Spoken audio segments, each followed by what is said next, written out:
कक्षा 6 की विज्ञान की पाठ्यपुस्तक विज्ञान 1 प्रस्तुत है। इस पुस्तक का पाठ 5 शीर्षक है पदार्थों का पृथक्करण। तो आइए अब सुनते हैं पाठ 5 पदार्थों का पृथक्करण। पृष्ठ 35। हमारे दैनिक जीवन में हम ऐसे बहुत से उदाहरण देखते हैं जिनमें हम पदार्थों के किसी मिश्रण से पदार्थों को पृथक करते हुए देखते हैं। चाय बनाते समय चाय की पत्तियों को द्रव से चालनी यानी छलनी द्वारा पृथक किया जाता है। चित्र 5.1 इसमें चाय की पत्तियों को चालनित्र यानी छलनी द्वारा पृथक करते हुए दर्शाया गया है। फसल कटाई के पश्चात अनाज को भूसे से पृथक करते हैं। मक्खन को पृथक करने के लिए दूध या दही का मंथन किया जाता है, जैसा कि चित्र संख्या 5.2 में दर्शाया गया है।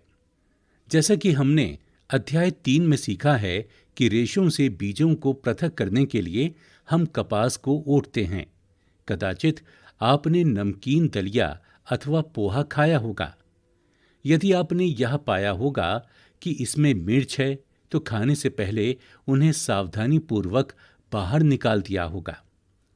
कल्पना कीजिए कि एक टोकरी में आम और अमरूद भरे हैं और आपसे इन्हें पृथक करने के लिए कहा गया है, तो आप क्या करेंगे? इसके लिए आप एक प्रकार के फलों को उठाकर किसी पृथक बर्तन में रख देंगे। क्या यह सही है? ऐसा करना सरल प्रतीत होता है, परंतु यदि पृथक किए जाने वाले पदार्थ आम या अमरूदों की तुलना में बहुत छोटे हों तो उन्हें पृथक करने के लिए क्या करना होगा?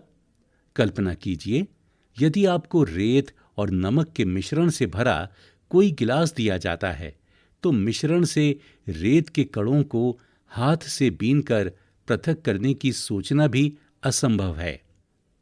परंतु पहेली यह जानना चाहती है कि ऐसे पदार्थों को पृथक करने की हमें आवश्यकता ही क्यों होती है। क्रियाकलाप 1 सारणी 5.1 के कॉलम 1 में पृथक्करण के कुछ प्रक्रम दिए हैं। पृथक करने का उद्देश्य तथा अवयवों को पृथक करने के ढंगों को कॉलम 2 तथा 3 में दिया गया है। तथापि कॉलम 2 तथा 3 में दी गई सूचना अव्यवस्थित हो गई है। क्या आप प्रत्येक प्रक्रम का उसके उद्देश्य तथा पृथक्कृत अवयवों के उपयोग के ढंग से मिलान कर सकते हैं? पृष्ठ 36। सारणी 5.1 हम पदार्थों को पृथक क्यों करते हैं? इस सारणी में 3 कॉलम दर्शाए गए हैं। पहले कॉलम में पृथक्करण प्रक्रम, दूसरे कॉलम में है उद्देश्य जिसके लिए हम पृथक्करण करते हैं, तीसरे कॉलम में पृथक्कृत अवयवों का हम क्या करते हैं इसके बारे में बताया गया है। पृथक्करण प्रक्रम चावलों से पत्थरों को पृथक करना, 2 भिन्न परंतु उपयोगी पदार्थों को पृथक करना, हम ठोस अवयव को फेंक देते हैं। मक्खन प्राप्त करने के लिए दूध का मंथन, अनुपयोगी अवयवों को दूर करना, हम अशुद्धियों को फेंक देते हैं। चाय की पत्तियां पृथक करना, हानिकारक अवयवों अथवा अशुद्धियों को दूर करना, हम दोनों अवयवों का उपयोग करते हैं। हम देखते हैं कि किसी पदार्थ का उपयोग करने से पहले हम उसमें मिश्रित हानिकारक तथा अनुपयोगी पदार्थों को पृथक करने की आवश्यकता होती है। कभी कभी हम उपयोगी पदार्थों को भी पृथक करते हैं जिनकी हमें अलग से उपयोग करने की आवश्यकता होती है। पृथक किए जाने वाले पदार्थों के कणों के आमाप अथवा द्रव्य भिन्न हो सकते हैं। ये पदार्थों की 3 अवस्थाओं जैसे ठोस, द्रव और गैस में से कोई भी हो सकती हैं। इसलिए हम किन्हीं पदार्थों के ऐसे मिश्रण का पृथक्करण कैसे करते हैं जिनके गुणधर्मों में अत्यधिक भिन्नता है। 5.1 पृथक्करण की विधियां। अब हम पदार्थों के पृथक्करण की कुछ साधारण विधियों का उल्लेख करेंगे। इनमें से कई विधियों का उपयोग आपने अपने दैनिक क्रियाकलापों में किया होगा। हस्तचयन क्रियाकलाप 2। दुकान से खरीदे गए अनाज का एक पैकेट कक्षा में लाइए। अब अनाज को कागज की शीट पर फैलाइए। क्या आप कागज पर एक ही प्रकार के अन्न कण पाते हैं? क्या इसमें पत्थर के टुकड़े, भूसी, टूटे हुए अन्न कण तथा अन्य खाद्य कण हैं? अब अपने हाथ से पत्थर के टुकड़े, भूसे तथा अन्य अन्न कणों को इससे पृथक कीजिए। हस्तचयन की इस विधि का उपयोग गेहूं, चावल तथा दालों से कुछ बड़े मिट्टी के कणों, पत्थर तथा भूसे को पृथक करने में किया जा सकता है, जैसा कि चित्र संख्या 5.3 में अनाज से पत्थर के टुकड़ों का हस्तचयन द्वारा पृथक करते हुए दिखाया गया है। ऐसी अशुद्धियों की मात्रा प्रायः बहुत अधिक नहीं होती है। ऐसी स्थितियों में हस्तचयन द्वारा पदार्थों को पृथक करना एक सुविधाजनक विधि लगती है। थ्रेशिंग आपने खेत अथवा खलिहानों में गेहूं या चावल की सूखी डंडियों यानी सूखे पौधों के गट्ठर देखे होंगे। पृष्ठ 37। सूखे पौधों से अनाज को अलग करने से पहले धूप में सुखाया जाता है। प्रत्येक सूखे पौधे की डंडी पर अन्न कण लगे होते हैं। खेतों में रखे सैकड़ों गट्ठरों पर लगे अन्न कणों की संख्या की कल्पना कीजिए। किसान अन्न कणों को सूखे पौधों के इतने गट्ठरों से अनाज को कैसे पृथक करते हैं? आमों तथा अमरूदों को वृक्षों से तोड़ा जा सकता है, परंतु अन्न कण आम और अमरूदों की तुलना में बहुत छोटे होते हैं, इसलिए इनको इनकी डंडियों से तोड़ना असंभव होगा। अन्न कणों को उनकी डंडियों से कैसे पृथक किया जाता है?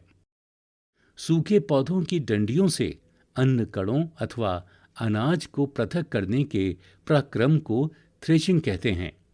इस प्रक्रम में डंडियों को पीटकर अन्न कणों को पृथक किया जाता है, जैसा कि चित्र संख्या 5.4 में थ्रेशिंग की प्रक्रिया को दर्शाया गया है। कभी कभी थ्रेशिंग का कार्य बैलों की सहायता से किया जाता है। अत्यधिक मात्रा के अन्न कणों को डंडियों से पृथक करने के लिए थ्रेशिंग मशीनों का उपयोग भी किया जाता है। निष्पावन क्रियाकलाप 3। सूखे रेत तथा लकड़ी के बुरादे अथवा सूखी पत्तियों के पाउडर का एक मिश्रण बनाइए। इस मिश्रण को किसी प्लेट अथवा समाचार पत्र के ऊपर रखिए। मिश्रण को ध्यान से देखिए। क्या आप दोनों अवयवों को आसानी से पृथक कर सकते हैं? क्या दोनों अवयवों के कणों के आमाप समान हैं? क्या हस्तचयन द्वारा इन अवयवों को पृथक करना संभव है? अब आप इस मिश्रण को खुले मैदान में ले जाइए तथा किसी ऊंचे समतल स्थान पर खड़े हो जाइए। मिश्रण को प्लेट में अथवा समाचार पत्र पर रखिए। जिस प्लेट अथवा समाचार पत्र पर मिश्रण रखा है उसे पकड़कर हवा में कंधे की ऊंचाई तक ले जाकर थोड़ा सा टेढ़ा कीजिए ताकि मिश्रण धीरे धीरे नीचे फिसले। क्या होता है? क्या दोनों अवयव रेत एवं बुरादा या सूखी पत्तियों का पाउडर एक ही स्थान पर गिरते हैं? क्या कोई अवयव ऐसा है जो वायु द्वारा दूर उड़कर गिरता है? क्या वायु मिश्रण के दोनों अवयवों को पृथक करने में सफल हुई? किसी मिश्रण के अवयवों को इस प्रकार पृथक करने की विधि निष्पावन कहलाती है। निष्पावन का उपयोग पवनों अथवा वायु के झोंकों द्वारा मिश्रण से भारी तथा हल्के अवयवों को पृथक करने में किया जाता है। साधारणतया किसान इस विधि का उपयोग हल्के भूसे को भारी अन्न कणों से पृथक करने के लिए करते हैं, जैसा कि चित्र संख्या 5.5 में दर्शाया गया है। इस चित्र में एक स्त्री को सूप के द्वारा अन्न कणों को नीचे हवा की दिशा में गिराते हुए दर्शाया गया है। पृष्ठ 38। भूसे के हल्के कण पवन के साथ उड़कर दूर एकत्र हो जाते हैं, जबकि भारी अन्य कण पृथक होकर निष्पावन प्लेटफॉर्म के निकट एक ढेर बना लेते हैं। अलग हुए भूसे को पशुओं के चारे सहित अन्य कई प्रयोजनों में प्रयोग किया जाता है। चालन। कभी कभी हमें आटे से व्यंजन बनाने की इच्छा होती है। हमें इसमें उपस्थित चोकर तथा अन्य अशुद्धियों को पृथक करने की आवश्यकता होती है। तब हम क्या करते हैं? इसके लिए हम चालनी यानी छलनी का उपयोग करते हैं तथा उसमें आटा डालते हैं, जैसा कि चित्र संख्या 5.6 में दर्शाया गया है। इस विधि को चालन कहते हैं। आटे के छोटे कण चालनी के छिद्रों द्वारा निकल जाते हैं, जबकि बड़ी अशुद्धियां चालनी में रह जाती हैं।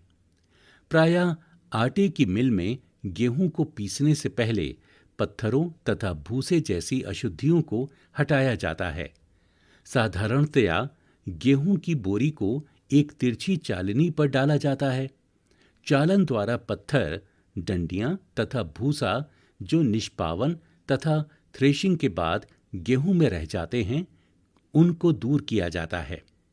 आपने इसी प्रकार के बड़े बड़े चालनों को भवन निर्माण वाले स्थानों पर रेत से कंकड़ तथा पत्थर पृथक करने के लिए उपयोग में लाते हुए देखा होगा, जैसा कि चित्र संख्या 5.7 में चालन द्वारा कंकड़ तथा पत्थरों को रेत से पृथक करते हुए दर्शाया गया है। क्रियाकलाप 4। कक्षा में एक चालनी यानी छन्नी द्वारा थोड़ा सा आटा घर से लाइए। चालन द्वारा आटे से अशुद्धियों को पृथक कीजिए। अब चाक का पाउडर बनाइए तथा उसको आटे के साथ मिलाइए। इस मिश्रण का चालन कीजिए। क्या हम चालन द्वारा चाक पाउडर तथा आटा पृथक कर सकते हैं? चालन विधि का उपयोग मिश्रण के दो ऐसे अवयवों जिनकी आमापों में अंतर हो, उनको पृथक करने में किया जाता है। अवसादन, निस्तारण तथा निस्यंदन। कभी कभी मिश्रण के अवयवों को निष्पावन अथवा हस्तचयन द्वारा पृथक करना संभव नहीं होता। उदाहरण के लिए चावल तथा दाल में धूल, मिट्टी जैसे हल्के कण हो सकते हैं। चावल तथा दालों को पकाने से पहले इस प्रकार की अशुद्धियां कैसे पृथक करते हैं? प्रायः पकाने से पहले चावल या दालों को जल से धोया जाता है। जब आप चावल या दाल में जल डालते हैं, तब उन पर चिपकी हुई अशुद्धियां जैसे धूल के कण पृथक हो जाते हैं। ये अशुद्धियां जल में चली जाती हैं। अब सोचिए, बर्तन की तली में कौन डूबेगा, चावल या धूल? क्यों? क्या आपने देखा है कि बर्तन को थोड़ा सा टेढ़ा करके जल को बाहर गिराया जाता है? पृष्ठ 39। मिश्रण में जल मिलाने पर भारी अवयवों के नीचे तली में बैठ जाने के प्रक्रम को अवसादन कहते हैं। अवसादित मिश्रण को बिना हिलाए जल को मिट्टी सहित उड़ेलने की क्रिया को निस्तारण कहते हैं, जैसा कि चित्र संख्या 5.8 में दर्शाया गया है। इस चित्र में किसी मिश्रण के दो अवयवों को अवसादन तथा निस्तारण द्वारा पृथक करना दर्शाया गया है। आइए अब हम ऐसे अन्य मिश्रणों का पता लगाते हैं जिसमें अवयवों को अवसादन तथा निस्तारण विधि द्वारा पृथक किया जा सकता है। यही सिद्धांत ऐसे द्रवों के मिश्रण को पृथक करने में भी उपयोग में लाया जाता है जो आपस में मिश्रित नहीं होते। उदाहरण के लिए तेल तथा जल को उनके मिश्रण से इसी विधि द्वारा पृथक किया जा सकता है। यदि द्रव के ऐसे मिश्रणों को कुछ समय के लिए रखा रहने दिया जाए तो वे दो पृथक पृथक परतों में बंट जाते हैं। इसके बाद जो अवयव ऊपरी परत बनाता है उसे निस्तारण द्वारा पृथक कर सकते हैं। आइए फिर से ठोस तथा द्रव के किसी मिश्रण पर विचार करें। चाय तैयार करने के बाद आप चाय की पत्तियां पृथक करने के लिए क्या करते हैं? अक्सर आप चालनी या छन्नी का उपयोग करते हैं। आइए निस्तारण विधि का उपयोग करके देखें। इसके द्वारा कुछ सहायता मिलती है। परंतु क्या आपको चाय में कुछ पत्तियां अब भी मिलती हैं? अब चाय को एक छन्नी में डाल दीजिए। क्या चाय की सारी पत्तियां छन्नी में रह जाती हैं? इस प्रक्रम को निस्यंदन यानी फिल्टर करना कहते हैं, जैसा कि चित्र संख्या 5.1 में दर्शाया गया है। अब सोचिए, तैयार चाय से चाय की पत्तियां पृथक करने में निस्तारण और निस्यंदन में से कौन सी विधि अच्छी है? आइए अब हम अपने उपयोग में आने वाले जल के उदाहरण पर विचार करते हैं। क्या हम सभी को हर समय पीने के लिए सुरक्षित जल मिलता है? कभी कभी नलों से गंदला जल प्राप्त होता है। तालाबों तथा नदियों से एकत्रित किया गया जल भी पंकिल हो सकता है, विशेषकर बरसात के बाद। आइए अब हम यह देखें कि क्या हम पृथक्करण की कुछ विधियों द्वारा जल से मिट्टी जैसी अविलय अशुद्धियां दूर कर सकते हैं। क्रियाकलाप 5। तालाब या नदी का पंकिल जल लीजिए। यदि यह न मिल सके तो एक गिलास जल में थोड़ी मिट्टी मिला दें। इसे आधे घंटे के लिए छोड़ दें। जल का सावधानीपूर्वक प्रेक्षण कीजिए तथा अपने प्रेक्षणों को लिखिए। क्या गिलास की तली में कुछ मिट्टी बैठ गई है? ऐसा क्यों हुआ है? इस प्रक्रम को आप क्या कहेंगे? अब जल को बिना हिलाए गिलास को थोड़ा तिरछा कीजिए। इस गिलास के ऊपर के जल को दूसरे गिलास में उड़ेलिए, जैसा कि चित्र संख्या 5.8 में दर्शाया गया है। आप इस प्रक्रम को क्या कहेंगे? क्या दूसरे गिलास का जल अब भी पंकिल अथवा भूरे रंग का है? अब इसका निस्यंदन कीजिए। क्या चाय वाली छन्नी ने यह कार्य किया? आइए कपड़े की सहायता से जल को निस्यंदन करने का प्रयास करते हैं। कपड़े के टुकड़े में बुने हुए तागों के बीच में छोटे छोटे छिद्र अथवा रंध्र होते हैं। कपड़े के इन्हीं छिद्रों का उपयोग निस्यंदक के रूप में किया जा सकता है। पृष्ठ 40। यदि जल अब भी गंदला है तो अशुद्धियों को फिल्टर पत्र द्वारा निस्यंदित कर सकते हैं, जिसमें और भी छोटे रंध्र हो सकते हैं। फिल्टर पत्र एक ऐसा निस्यंदक होता है जिसमें अत्यंत सूक्ष्म छिद्र होते हैं, जैसा कि चित्र 5.9 में फिल्टर पत्र के उपयोग से संबंधित विभिन्न चरणों को दर्शाया गया है। फिल्टर पत्र को शंकु के रूप में मोड़कर कीप में लगा दिया जाता है, जैसा कि चित्र संख्या 5.10 में दर्शाया गया है। इसके पश्चात मिश्रण को फिल्टर पत्र के ऊपर उड़ेलते हैं। मिश्रण के ठोस कण इसके छिद्रों से नहीं गुजर पाते तथा फिल्टर पत्र पर ही रह जाते हैं। साधारणतया फलों तथा सब्जियों के रसों को पीने से पहले उनसे बीजों तथा ठोस कणों को पृथक किया जाता है। निस्यंदन विधि का उपयोग घरों पर पनीर बनाने में भी होता है। आपने देखा होगा कि पनीर बनाने के लिए दूध को उबालने से पहले उसमें नींबू का रस मिलाया जाता है। इससे पनीर के ठोस कणों तथा द्रव का मिश्रण प्राप्त होता है। पनीर को इस मिश्रण से कपड़े या छन्नी से फिल्टर करके पृथक किया जाता है। वाष्पन। क्रियाकलाप 6। एक बीकर में थोड़ा सा जल लेकर उसमें 2 चम्मच नमक डालिए तथा अच्छी तरह हिलाइए।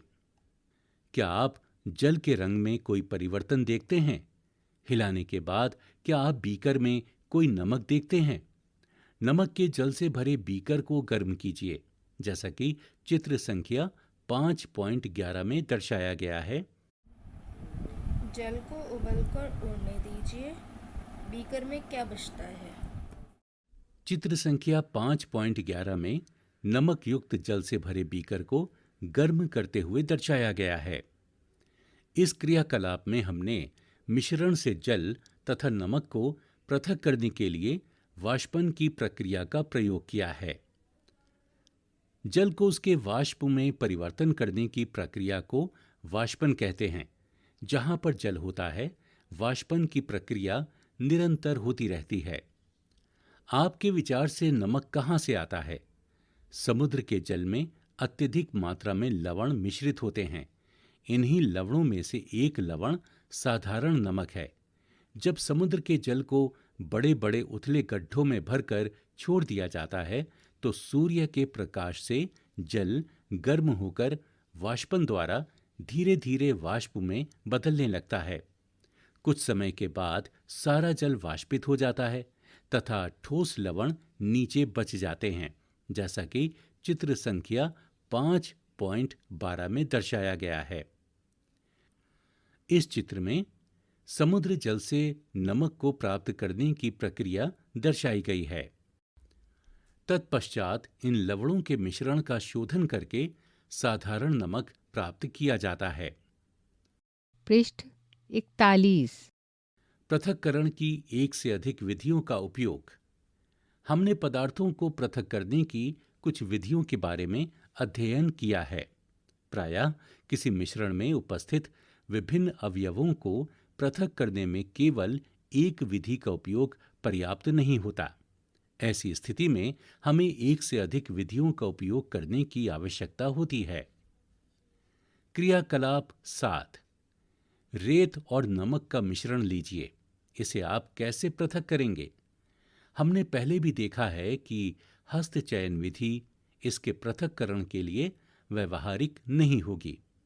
इस मिश्रण को बीकर में रखिए तथा इसमें कुछ जल मिलाइए। इसके बाद बीकर को कुछ समय के लिए एक ओर रख दीजिए। क्या आप यह देखते हैं कि रेत बीकर की तली में बैठ रहा है? इसे निस्तारण या निस्यंदन द्वारा पृथक कर सकते हैं। निस्तारित द्रव्य क्या है?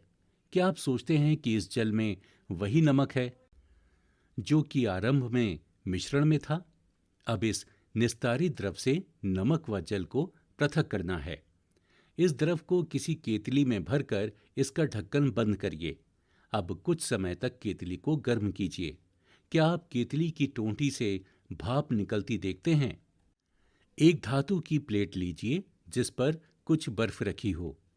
प्लेट को केतली की टोंटी के ठीक ऊपर पकड़िए, जैसा कि चित्र 5.13 में दर्शाया गया है। इसमें एक केतली रखी है जिसमें से वाष्प निकल रही है और उसके ऊपर एक हाथ में ढक्कन है जिसके ऊपर बर्फ के कुछ टुकड़े रखे हुए हैं और ऊपर से बर्फ के टुकड़े पिघलकर नीचे रखे बीकर में पानी पिघलकर गिर रहा है। आप क्या देखते हैं? केतली के सारे जल को भाप में बदलने दीजिए। जब भाप बर्फ से ठंडी की गई प्लेट के संपर्क में आती है तो वह संघनित होकर द्रव जल बन जाती है। प्लेट के नीचे से बूंद बूंद होकर नीचे गिरने वाला यह जल संघनन द्वारा भाप बना है। जल वाष्प से उसकी द्रव अवस्था में परिवर्तित होने की प्रक्रिया को संघनन कहते हैं।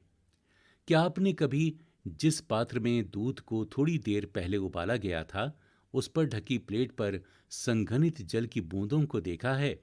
जब सारा जल वाष्पित हो जाता है तो फिर केतली में पीछे क्या छूट जाता है?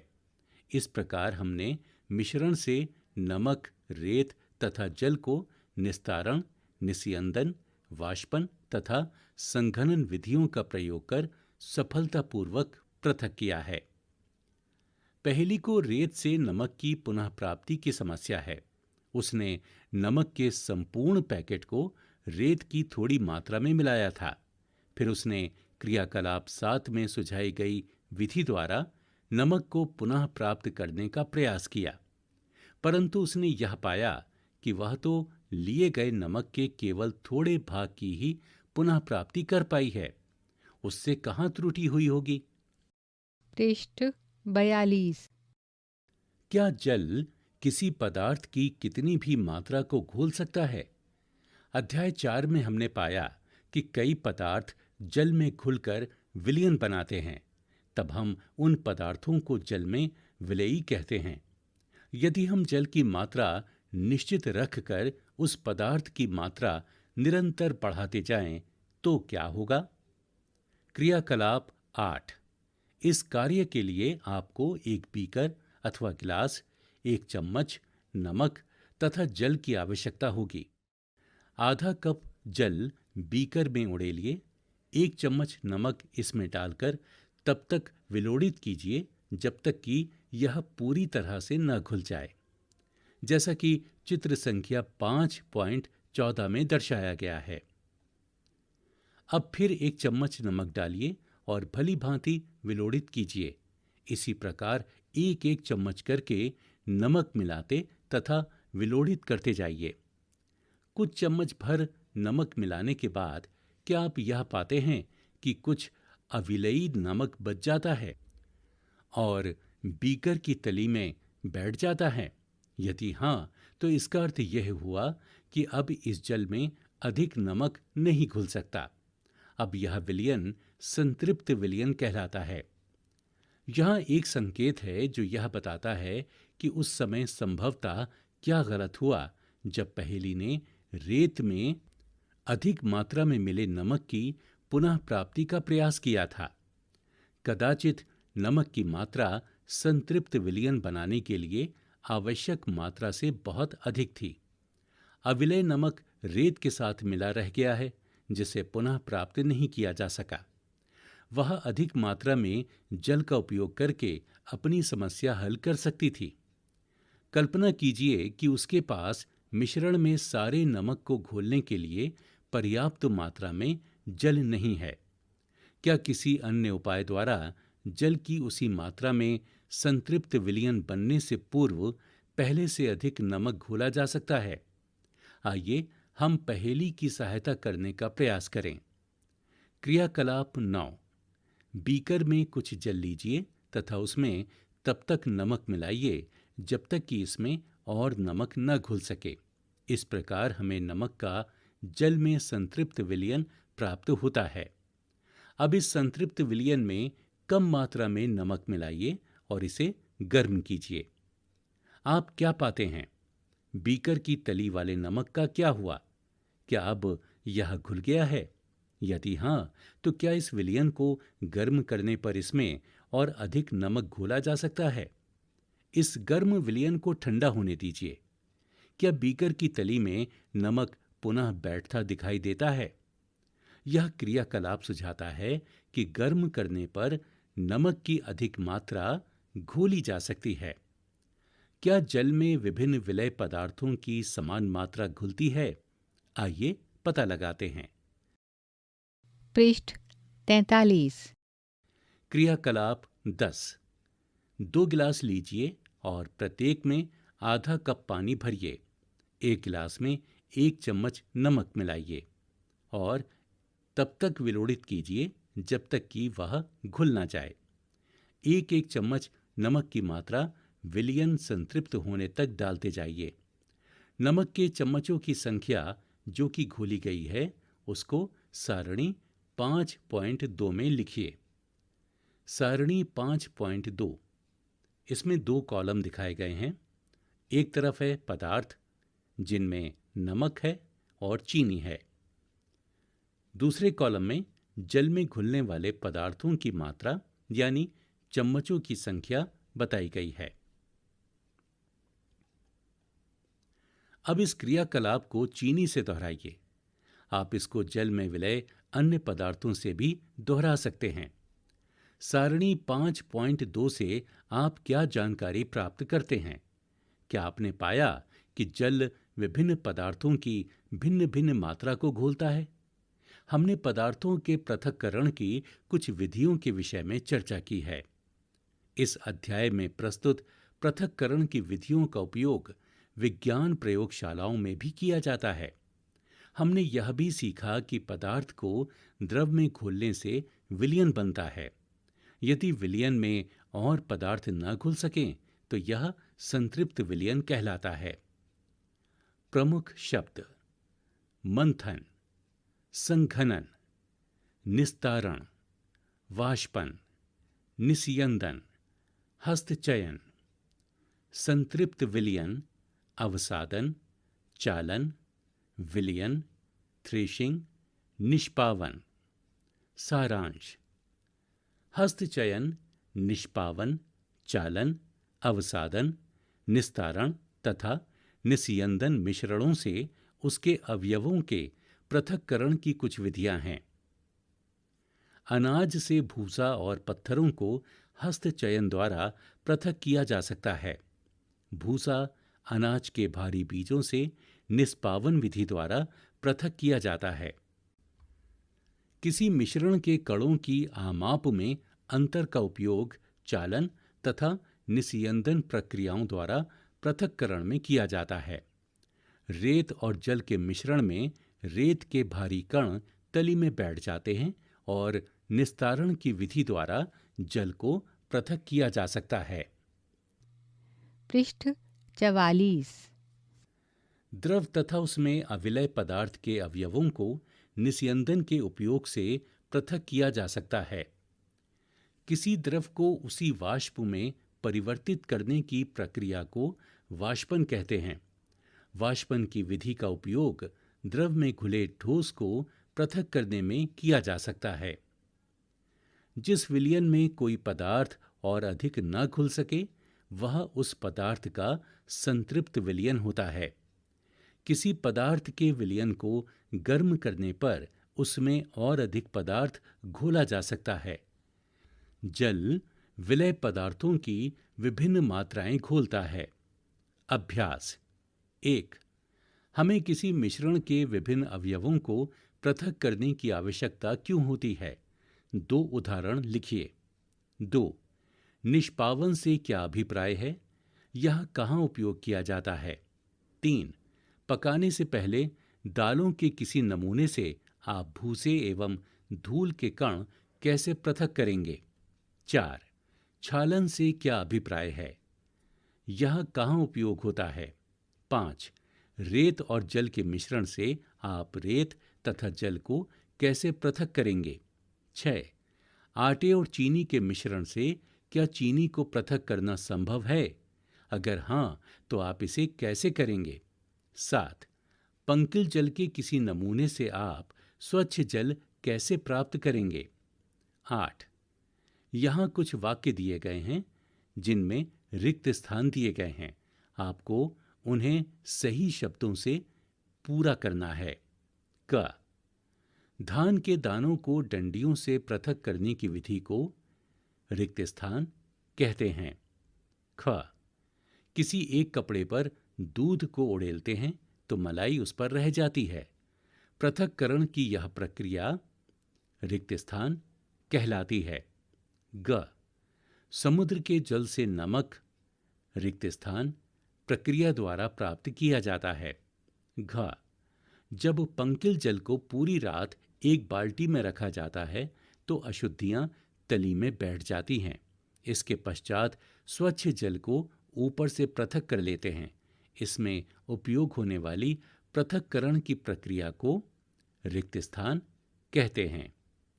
9. यहाँ कुछ वाक्य दिए गए हैं जिन्हें सुनकर बताइए कि वो सत्य हैं अथवा असत्य। क. दूध और जल के मिश्रण को निस्यंदन द्वारा पृथक किया जा सकता है। पृष्ठ 45। ख. नमक तथा चीनी के मिश्रण को निष्पावन द्वारा पृथक कर सकते हैं। ग. चाय की पत्तियों को चाय से पृथक्करण निस्यंदन द्वारा किया जा सकता है। घ.